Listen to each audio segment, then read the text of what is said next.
जनों, कलयुग में कैसे स्त्री पुरुष होते हैं ये मैं रामचरितमानस से निकाल कर लाया हूँ। बाबा लिखते हैं कि सब नर काम लोभ रत क्रोधी, देव प्रसुत संत विरोधी, गुण मंदिर सुंदर पति त्यागी, भजहि नारी पर पुरुष अभागी। संसार के सभी लोग काम क्रोध मद लोभ में फंसे हुए होते हैं और अपने सुंदर पति गुणवान पति को छोड़ करके स्त्रियां पराये पुरुषों के साथ भागती हैं। सौभागिनी विभूषण हीना, विद्वन के श्रृंगार नवीना।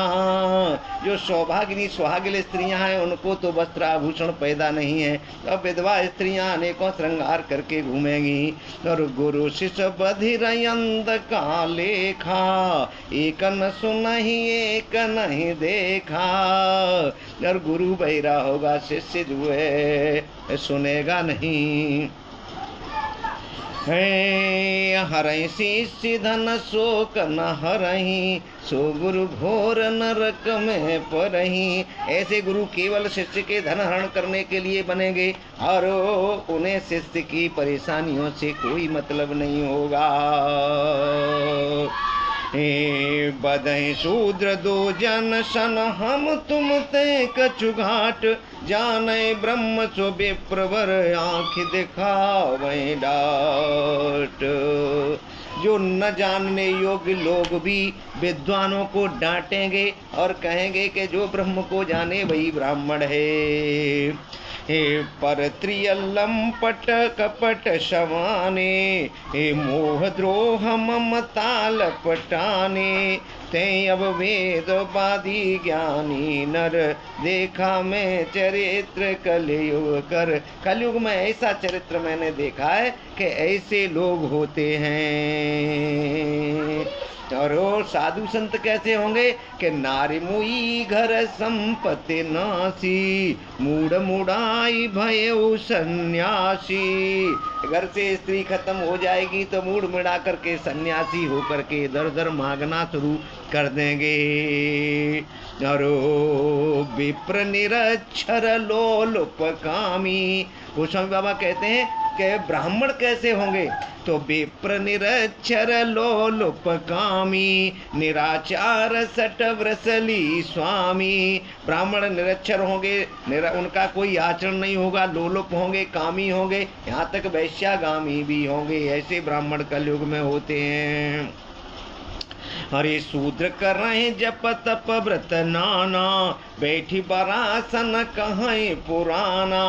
और सभी लोग एक व्यास गद्दी पर बैठ करके प्रवचन करेंगे, कथा भागवत कहेंगे। ऐसा कलयुग में होता है। आज से 500 वर्ष पहले बाबा ये सारी बातें बता रहे हैं।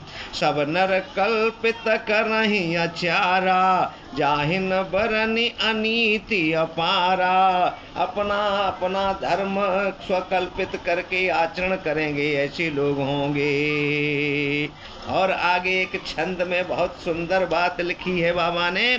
बहुधाम समारहि धाम जति, विषया हरि लीन न हरि वे बिरति। तपसी धनवंत दरिद्र ग्रही, कलि कौतुक तातन जात कही। कलयुग में कैसे होंगे? बहुधाम समारहे धाम जति। और जितने भी योगी सन्यासी जो होंगे वो नाम मात्र के होंगे। अपने भवन आश्रम सुंदर पैसा लगा करके सजाएंगे और जिनकी बुद्धि विषयों में भ्रमित हो जाएगी सज्जनों। और तपसी धनवंत दरिद्र ग्रही, और जितने तपसी बाबा लोग होंगे उनके पास धन होगा और गृहस्थ लोग दुखी होंगे, दरिद्र होंगे, गरीब होंगे। कलयुग में होते हैं। ऐसा कौतुक मैंने देखा है कलयुग में। और कहा कुलवंत निकारहि नारे, सती ग्रह आनहि चेर निवेरी गति। और स्त्रियां लोग कैसे होंगे कि जो कुलवंती जो सुशील स्त्रियां होंगी उनको सीधी समझ करके घर से निकाल देंगे और ग्रह आन चेर निवेर गति, और दासी इत्यादियों को ला करके ऐसी वैश्या टाइप की स्त्रियों को घर में कुलवधू बना लेंगे। सुतमा नहीं मातु पिता जबलों, अब लानन दीख रहे तबलों, और पुत्र माता पिता को तब तक मानेंगे जब तक किसी स्त्री के नेत्रों से नेत्र नहीं मिले हैं। अब लानन दीख रहे जबलों। आगे बाबा और लिखते हैं बहुत सुंदर बात। ससुरारी प्यारी लगी जब तेरे पुरूप कुटुंब भये तब ते, और ससुरारी प्यारी लगी जब ते, और जब से बेटे का विवाह हो गया और ससुरारी अच्छी लगने लगेगी, सारी सरेजें सास सब अच्छे लगने लगेंगे। रिपुरूप कुटुंब भये तब से, और जो परिवार के लोग हैं वो शत्रु के समान दिखने लगते हैं कलकाल में। ए नृप पाप परायण धर्म नहीं, करि दंड विडम्ब प्रजाति नहीं। और राजा लोग कैसे होंगे? जो प्रजा का अहित करेंगे, उनसे अनेकों प्रकार से दंड लेकर के खुद ऐशो आराम करेंगे, प्रजा की चिंता नहीं करेंगे।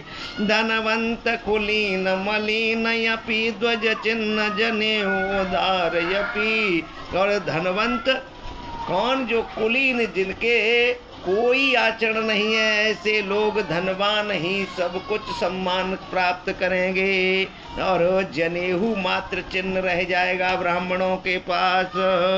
अनेकों प्रकार से बाबा ने लिखा है, कलयुग के विषय में बहुत विस्तार दिया है। किसी समय यदि समय मिलेगा तो आपको मैं तो बोलो राघवेंद्र भगवान की जय।